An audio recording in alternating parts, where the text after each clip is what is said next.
I recently had the honor of being invited by Boston Review to take part in their forum on the moderation debate over democratic strategy, with the lead article by Bonica and Grumbach being against moderation. I highly encourage you to check out that article and all the responses, link in the show notes.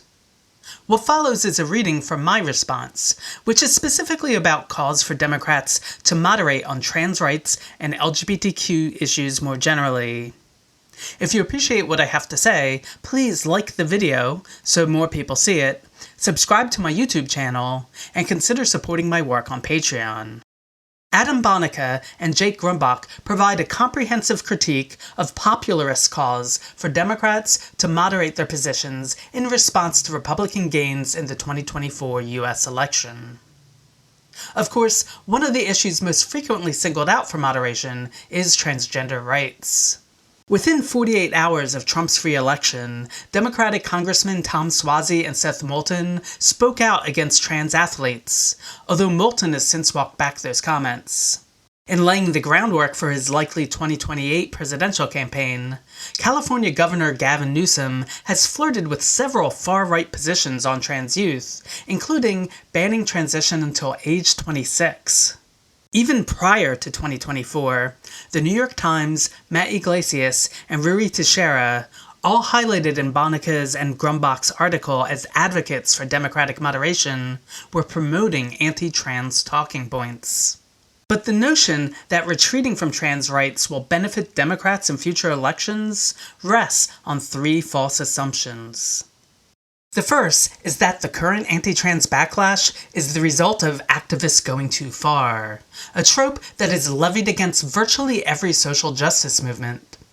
This framing allows opponents to cast the rolling back of rights as a realignment with public opinion and a return to the natural order of things. But that is not at all what has happened here. I've been involved in trans communities since the early 1990s, and during that entire time, trans people have acted locally in their schools, workplaces, and communities to increase awareness and challenge discriminatory practices. The International Olympic Committee began allowing trans athletes to compete way back in 2004, and gender-affirming care for trans youth is now almost 3 decades old. These are not by any means novel or radical developments. What is new is that starting around 2015, in the wake of increased trans visibility in the media, sometimes called the transgender tipping point, and the Supreme Court decision in Obergefell legalizing same-sex marriage, social conservatives began shifting their efforts toward targeting trans people instead. The attacks have since grown into a highly coordinated and well-funded movement that churns out both anti-trans and broader anti-LGBTQ legislation at unprecedented levels.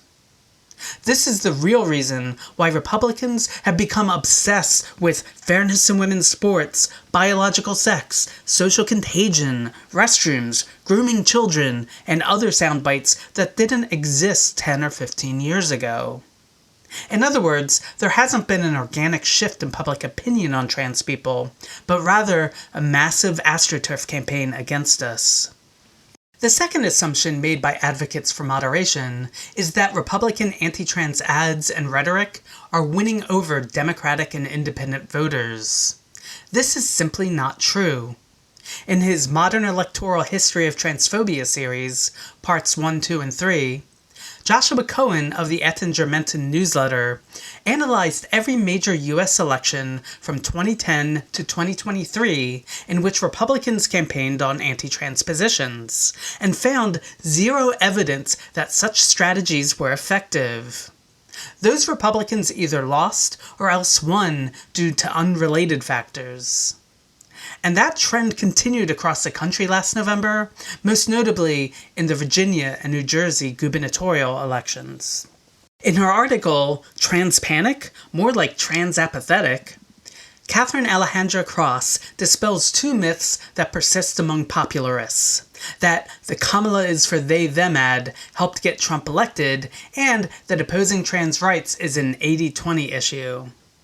As Cross points out, Poll after poll after poll shows that voters reliably rank transgender issues among the least important to them.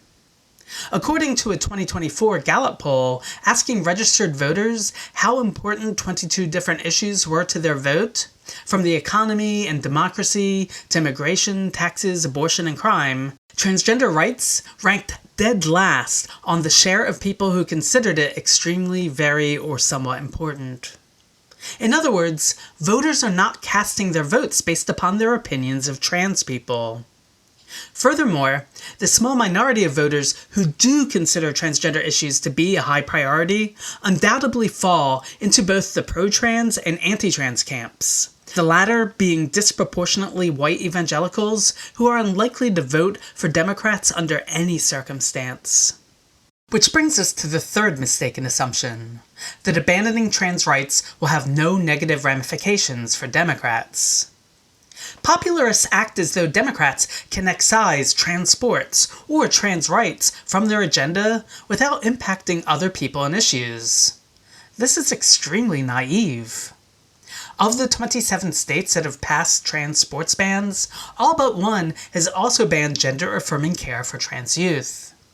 And many of these same red states are passing don't say gay laws, banning drag performances, censoring LGBTQ books, and working to overturn same-sex marriage. The Republicans promoting this flurry of legislation don't see these as distinct policies.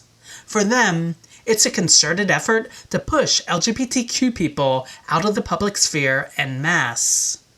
If you think they'll stop once they've rolled back transgender rights, you're out of your mind. Plus, the supposed strategic advantage just doesn't wash. While trans adults only constitute 0.8% of the population, that amounts to over 74,000 voters in a crucial swing state like Pennsylvania. Enough to make a difference in a close election if they choose to stay home or cast third-party protest votes. Of course, trans people also have loved ones, our partners, family, friends, who may become disenchanted with Democrats if they abandon us.